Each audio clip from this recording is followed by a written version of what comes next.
आर्या श्रीमती दुलारी Singh college के YouTube channel पर आप सभी लोगों का बहुत बहुत स्वागत है। डीएलएड वीटीसी सेकंड सेमेस्टर के केमिस्ट्री का लेक्चर, जिसमें आज हम लोग बोरबरी के नियम को पढ़ेंगे। इसके पहले हम लोग दो वीडियो में परमाणु की संरचना, परमाणु के मूल कण और उन मूल कणों के बारे में, इलेक्ट्रॉन, प्रोटॉन, न्यूट्रॉन के बारे में डिटेल्स अध्ययन कर चुके हैं। आज हम लोग इस वीडियो में बोरबरी के परमाणु मॉडल के बारे में पढ़ेंगे और जानेंगे कि बोरबरी ने अपना नियम कैसे प्रतिपादित किया। और आपको बता दें, बोरबरी ने रदरफोर्ड वाला प्रस्तुत परमाणु मॉडल का विखंडन किया है और उसके पश्चात अपना मॉडल प्रस्तुत किया। तो चलिए शुरू करते हैं। बोरबरी का परमाणु मॉडल, यह आपका तीसरा वीडियो है। चलिए शुरू करते हैं। डेनिश वैज्ञानिक निल्स बोर ने रदरफोर्ड के द्वारा प्रस्तुत किए गए नाभिकीय मॉडल की कमियों को दूर किया। उन्होंने रदरफोर्ड के नाभिकीय सिद्धांत पर यह दोष लगाया कि ऊर्जा के कारण इलेक्ट्रॉन अपनी कक्षा छोटी करती जाएगी और अंत में नाभिक में गिर जाएगी, और इलेक्ट्रॉन का नाभिक में गिरना अर्थात नाभिक का विखंडित होना और परमाणु ध्वस्त हो जाएगा, अर्थात उसका अस्तित्व नष्ट हो जाएगा, जो कि असंभव है। उन्होंने यह दोष क्वांटम सिद्धांत की सहायता से दूर किया। चूँकि रदरफोर्ड का मामला था कि इलेक्ट्रॉन नाभिक के चारों चक्कर लगाता है, तो रदरफोर्ड ने बताया कि यदि इलेक्ट्रॉन नाभिक के चारों चक्कर लगाएगा तो वह, चूँकि रदरफोर्ड ने यह भी बताया था कि इलेक्ट्रॉन चक्कर लगाते समय ऊर्जा का उत्सर्जन करता है, जो कि बोर ने इसको भी गलत ठहराया। उन्होंने बताया कि यदि इलेक्ट्रॉन नाभिक के चारों चक्कर लगाएगा और ऊर्जा उत्सर्जन करेगा, तो ऊर्जा उत्सर्जन करते करते उसकी जो गोले की त्रिज्या है, अर्थात उसके जो वृत्ताकार जो चक्कर लगा रहा है, उसकी त्रिज्या कम हो जाएगी, और जैसे जैसे त्रिज्या कम हो जाएगी वह अंत में नाभिक में गिर जाएगा, जिससे परमाणु ध्वस्त हो जाएगा। तो और यह असंभव है। रदरफोर्ड ने इसी चीज़ को, अर्थात इसी बात को स्पष्ट नहीं किया, अर्थात नाभिक का स्थायित्व तो कैसे बना है, रदरफोर्ड ने इस बात की पुष्टि नहीं कर पाए। इसलिए आधुनिक वैज्ञानिकों द्वारा रदरफोर्ड के मॉडल द्वारा जो प्रस्तुत की गई थे उसका विखंडन कर दिया और उन्होंने अपनी परमाणु मॉडल प्रस्तुत किया, जिसमें बोर ने अपना पहला मॉडल प्रस्तुत किया। उन्होंने बताया कि जो रदरफोर्ड ने बताया था उन सारी कमियों को क्वांटम सिद्धांत के आधार पर दूर किया, और क्वांटम सिद्धांत के आधार पर उनकी कमियों को दूर करते हुए उनको व्याख्या भी किया।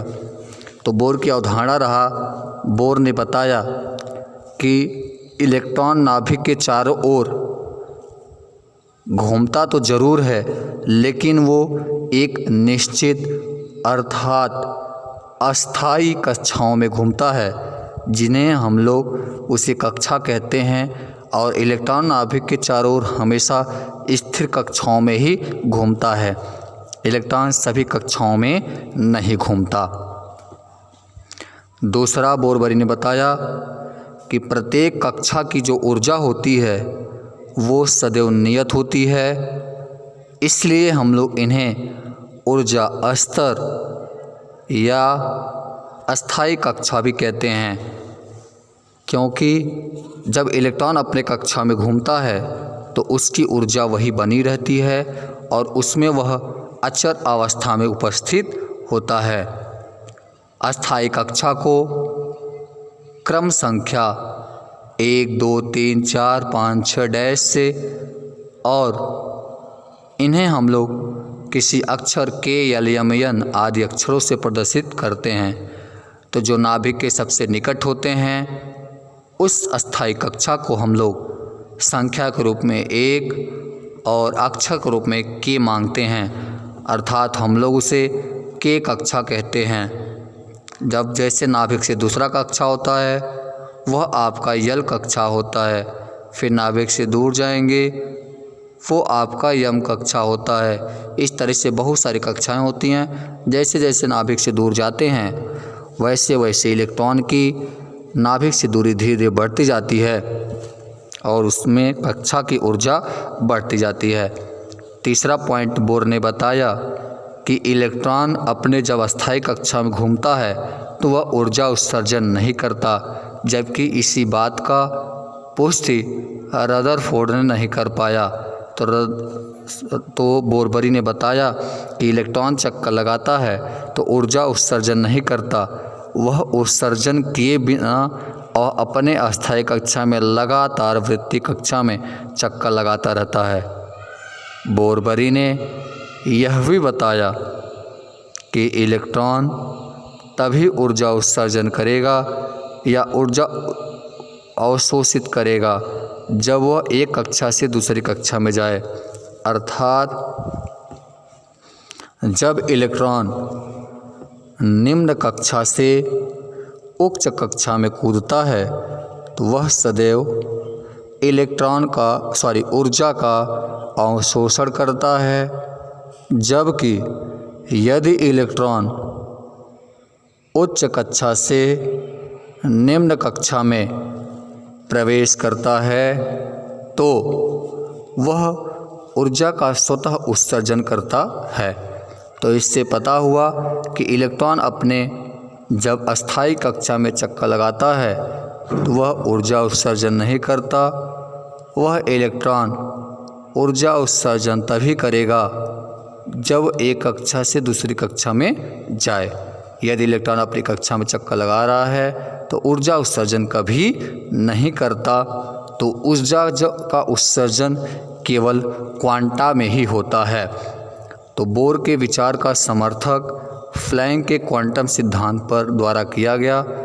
इस सिद्धांत अनुसार सदैव ऊर्जा जो होती है वो क्वांटम में चलती है, अर्थात क्वांटम मतलब सतत वितरण, लगातार वितरित जो होता है क्वांटक रूप में हमेशा चलती है।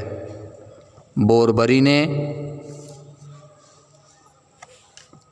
नाभिक में जो इलेक्ट्रॉन की स्थिति, परमाणु में जो इलेक्ट्रॉन की स्थिति होती है उसको उन्होंने पूरी तरह से स्पष्ट किया और बताया भी कि इलेक्ट्रॉन तभी अपना ऊर्जा व्यय करेगा जब वो एक कक्षा से दूसरे कक्षा में जाए। यदि इलेक्ट्रॉन अपने ही कक्षा में घूम रहा है तो वो ऊर्जा उत्सर्जन नहीं करेगा। तो इस तरीके से ऊर्जा का अवशोषण उत्सर्जन इस बात पर निर्भर करता है कि इलेक्ट्रॉन अपनी अस्थायी कक्षा में है या फिर किसी उच्च कक्षा से नीचे वाले या नीचे वाले कक्षा से ऊंचे वाले कक्षा में जा रहा है। यदि ऐसा कुछ नहीं हो रहा है तो वह सदैव ऊर्जा का उत्सर्जन नहीं करेगा और परमाणु का जो अस्थायित्व रहेगा लगातार बढ़ता रहता है।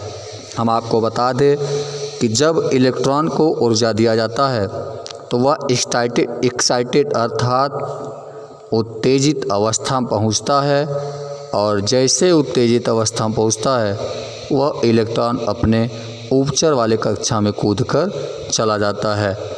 और जब इलेक्ट्रॉन की ऊर्जा न्यूनतम होती है अर्थात उसके पास ऊर्जा बहुत कम होती है, तो परमाणु की अर्थात इलेक्ट्रॉन की ये जो स्थिति होती है उसे हम लोग आद्य अवस्था कहते हैं।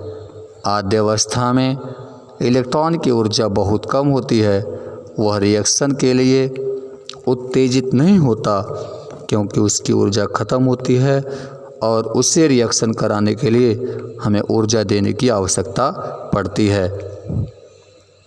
तो इस तरीके से बोर ने स्पष्ट किया।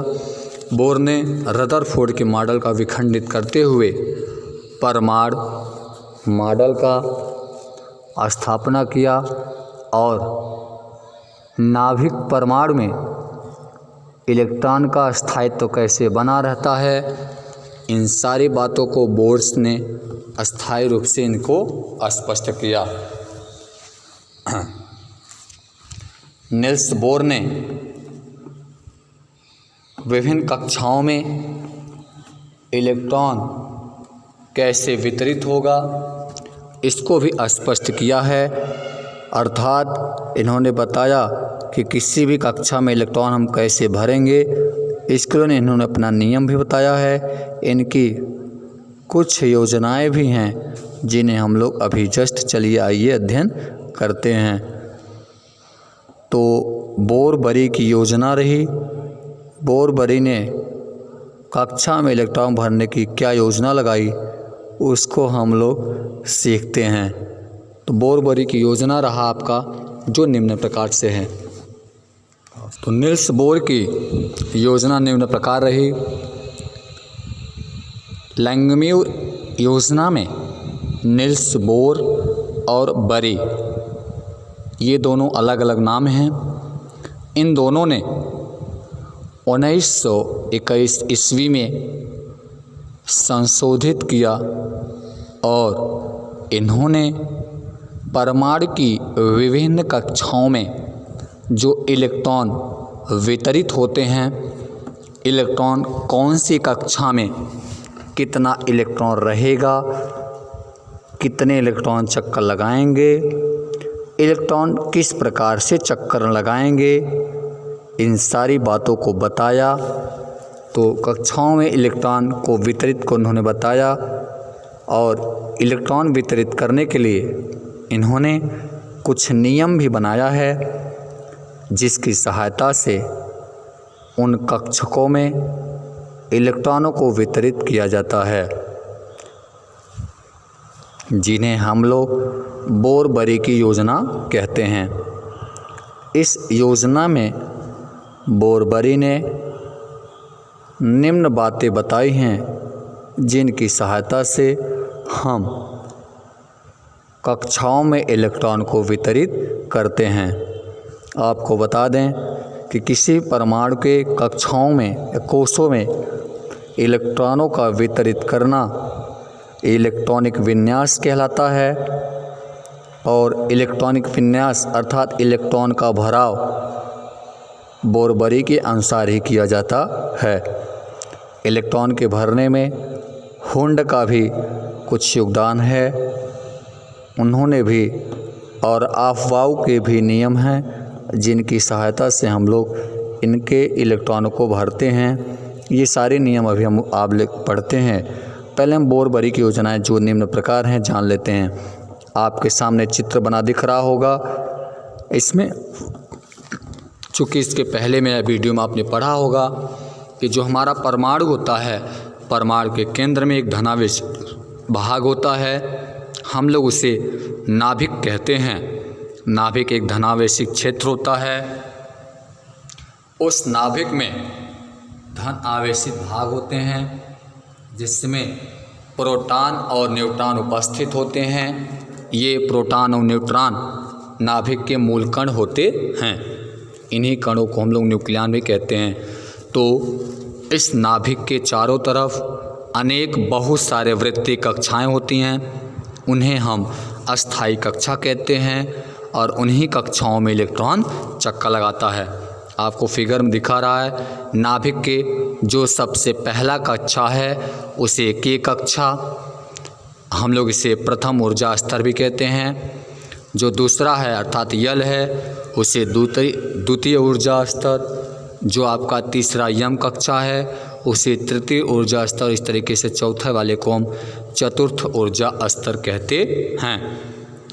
और इन्हीं कक्षाओं में ऊर्जा बढ़ता रहता है। ये ऊर्जा के लेवल को निर्धारित करती हैं। यह सभी कक्षाएं वृत्ताकार होती हैं। अब इसमें इलेक्ट्रॉन कैसा भरा जाएगा, इसके लिए इनकी योजनाओं को ध्यान से हम लोग सुनते हैं। तो इनकी योजनाओं के अनुरूप इलेक्ट्रॉन का भराव निम्न प्रकार हैं। चलिए सीखते हैं।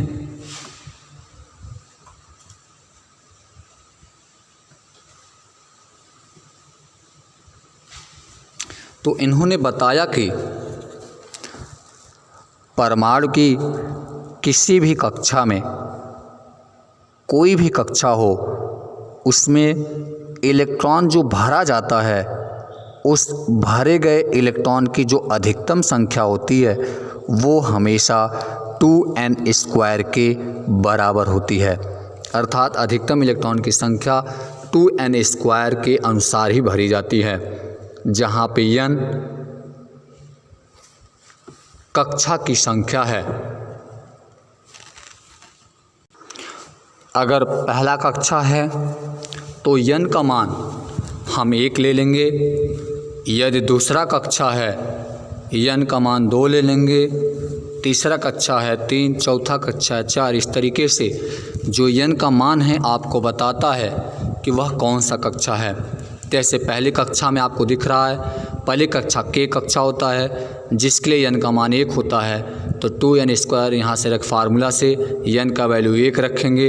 1 का स्क्वायर 1 गुणा 2 में 2 1 का 2, अर्थात जो परमाणु का कक्षा का पहला जो के कक्षा होता है उसमें आप अधिक से अधिक केवल 2 इलेक्ट्रॉन ही भर सकते हैं। अर्थात इस कक्षा की जो ऊर्जा स्तर है वो केवल 2 इलेक्ट्रॉन के लिए ही है और इसमें अधिक से अधिक 2 इलेक्ट्रॉन हो सकते हैं। आपका दूसरा द्वितीय कक्षा रहा जिसे हम लोग यल कक्षा भी कहते हैं। इसके लिए यल का मान 2 है। अब यहाँ हम n का मान 2 रखेंगे क्योंकि हमारा दूसरा कक्षा है।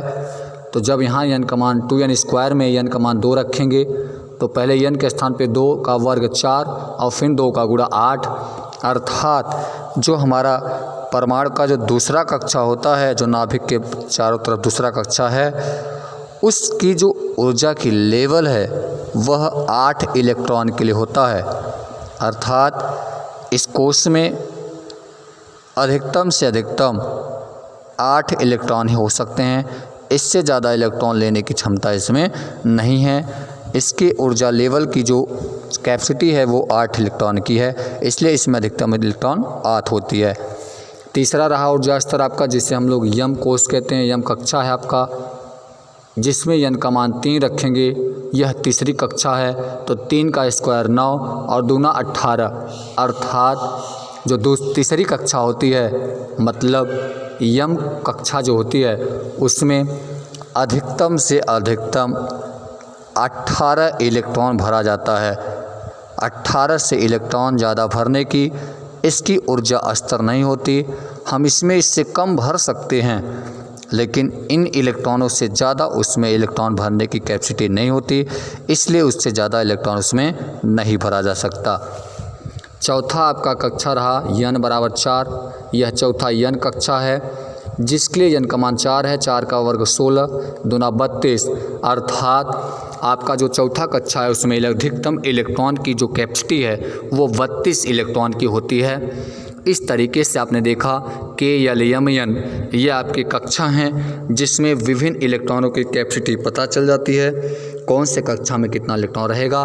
तो आपने देखा कि के कक्षा में 2, यल में 8, यम में 18 और n में 32, अर्थात 2, 8, 18, 32 ये इलेक्ट्रॉन की अधिकतम कैपेसिटी होती है। अर्थात यही बोरबरी ने स्पष्ट किया कि किसी भी कक्षा में इलेक्ट्रॉन भरना हो तो हमेशा 2n² के अनुसार ही भरते हैं। 5वां प्रश्न है, 2n² के दूसरा इनका नियम रहा कि इन्होंने बताया कि यह आवश्यक नहीं है कि नियम 1 के अनुसार किसी भी कक्षा में इलेक्ट्रॉनों की संख्या पूरी होने पर ही उसके बाद वाली कक्षा में इलेक्ट्रॉन जाए। वस्तुतः जब किसी कक्षा में 8 इलेक्ट्रॉन हो जाते हैं वह नई कक्षा आरंभ हो जाती है। तीसरा इन्होंने पॉइंट बताया कि परमाणु की बाह्य कक्षा में 8 से अधिक इलेक्ट्रॉन और इससे जो पहली वाली कक्षा होती है उसमें 18 से अधिक इलेक्ट्रॉन कभी नहीं हो सकते हैं। चौथा पॉइंट इन्होंने बताया सबसे बाहरी कक्षा में 2 से अधिक इलेक्ट्रॉन और उससे जो पहले वाली कक्षा होती है उसमें 9 से अधिक इलेक्ट्रॉन तब तक नहीं हो सकते जब तक कि बाहर से तीसरी कक्षा में नियम 1 के अनुसार अधिकतम इलेक्ट्रॉन उसमें न हो जाए। तो इन्हीं नियम के अनुसार हम लोग इलेक्ट्रॉन भरते हैं। तो ये तो था बोरबरी के अनुसार इलेक्ट्रॉन का भराव। अब इलेक्ट्रॉन भरते हैं जब हैं तो वो हम कक्षा कोष उपकक्षा में भरते हैं। तो आइए जब हम इलेक्ट्रॉन का भराव करते हैं तो इलेक्ट्रॉनिक विन्यास के लिए हमें कुछ पॉइंट चाहिए, जिसमें आपको रहा सबसे पहले कक्षक। कक्षक क्या होता है हम आपको बता दें कि नाभिक के चारों तरफ एक ऐसा त्रिविमीय क्षेत्र होता है जहाँ पर इलेक्ट्रॉन पाए जाने की संभावना सबसे अधिक होती है। उसी क्षेत्र को हम लोग कक्षक कहते हैं। आपको बता दें कक्षक जो होता है एक त्रिविमीय क्षेत्र होता है जो नाभिक के चारों पाया जाता है और इलेक्ट्रॉन की संभावना सबसे ज़्यादा होती है, वही क्षेत्र कक्षक कहलाती है। एक कक्षक में अधिकतम से अधिकतम 2 इलेक्ट्रॉन हो सकते हैं और जब ये 2 इलेक्ट्रॉन होंगे तो दोनों इलेक्ट्रॉन की जो स्पिन अर्थात जो चक्रण इनकी होगी वह सदैव विपरीत दिशा में होता है। अर्थात यदि एक इलेक्ट्रॉन क्लॉकवाइज घूमेगा तो दूसरा इलेक्ट्रॉन एंटी क्लॉकवाइज घूमेगा। तो इस तरीके से एक कक्षा में अधिकतम से अधिकतम 2 इलेक्ट्रॉन होते हैं, दोनों की चक्रण दिशा विपरीत होती है। कक्षक हो गया क्लियर। आगे बढ़ते हैं हम लोग उपकोष होता है, इसे हम लोग उपकक्षा भी कहते हैं। अब जब एक या एक से अधिक कक्षकों को आपस में मिलाते हैं तो वह एक समूह बनाता है जिसे हम लोग उपकोष कहते हैं। अर्थात जो हमारा उपकोष है यह प्रत्येक ऊर्जा स्तर से छोटे छोटे ऊर्जा स्तरों के एक साथ गूंथने से बनता है। अर्थात यह कई कक्षकों का एक समूह होता है, इसमें एक या एक से अधिक कक्षाएं होती हैं। उस उपकोषों को हम SPDF से प्रदर्शित करते हैं। S उपकोष की जो क्षमता होती है इलेक्ट्रॉन की होती है 2, P की होती है 6, D की होती है 10, F की होती है 14। अर्थात SPDF में जो अधिकतम इलेक्ट्रॉन भरने का होता है वो 2, 6, 10, 14 होती है। यह कक्षकों का समूह होता है। अगला हमारा पॉइंट रहा कोष। कोष क्या है, इसे हम लोग सेल भी कहते हैं। आपको बता दें यह जो हमारा कोष होता है यह उपकोषों का एक समूह है। कई उपकोष मिल करके एक कोष का निर्माण करते हैं। इसमें एक से अधिक उपकोष होती हैं। उपकोष मिलकर ही कोष का निर्माण करते हैं। उपकोषों को हम लोग KLM से प्रदर्शित करती हैं। उपकोषों में जो अधिकतम इलेक्ट्रॉन भरने की कैपेसिटी होती है हमने आपको बता ही दिया कि K कोष में, L कोष में, M कोष में, N कोष में, चारों कोषों में कितने अधिकतम इलेक्ट्रॉन होंगे 2, 8, 18, 32। ये उपकोष में इलेक्ट्रॉन होते हैं।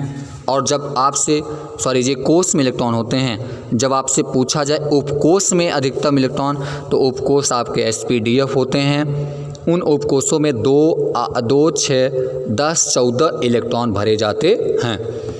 अब जो हमारा ये सेल अर्थात कोश होता है, यह कई उपकोषों का समूह होता है। तो ये आपका कोष उपकोष अच्छे से क्लियर हो गया, आपको समझ में आ गया कि कौन से इलेक्ट्रॉन में कितने, कौन से कोष उपकोष में कितने इलेक्ट्रॉन होंगे। ये सारी बात आपको समझ में आ गया होगा। इस वीडियो को समाप्त करते हैं और आपको बता दें अगली वीडियो में बहुत ही अच्छा टॉपिक रहेगा। अगली वीडियो में हम बोरबरी की जो कुछ सिद्धांत दिए गए हैं इलेक्ट्रॉनिक विन्यास के लिए, कुछ नियम बता देंगे आपको और तत्वों की संयोजकता के बारे में भी बात करेंगे। तब तक के लिए आप सभी को धन्यवाद। आप सभी लोग अपनी पढ़ाई करते रहिए और इससे नोट्स अपना ज़रूर बना लें और अगली वीडियो में फिर मिलते हैं। तब तक के लिए आप सभी को बहुत बहुत धन्यवाद। Best of luck.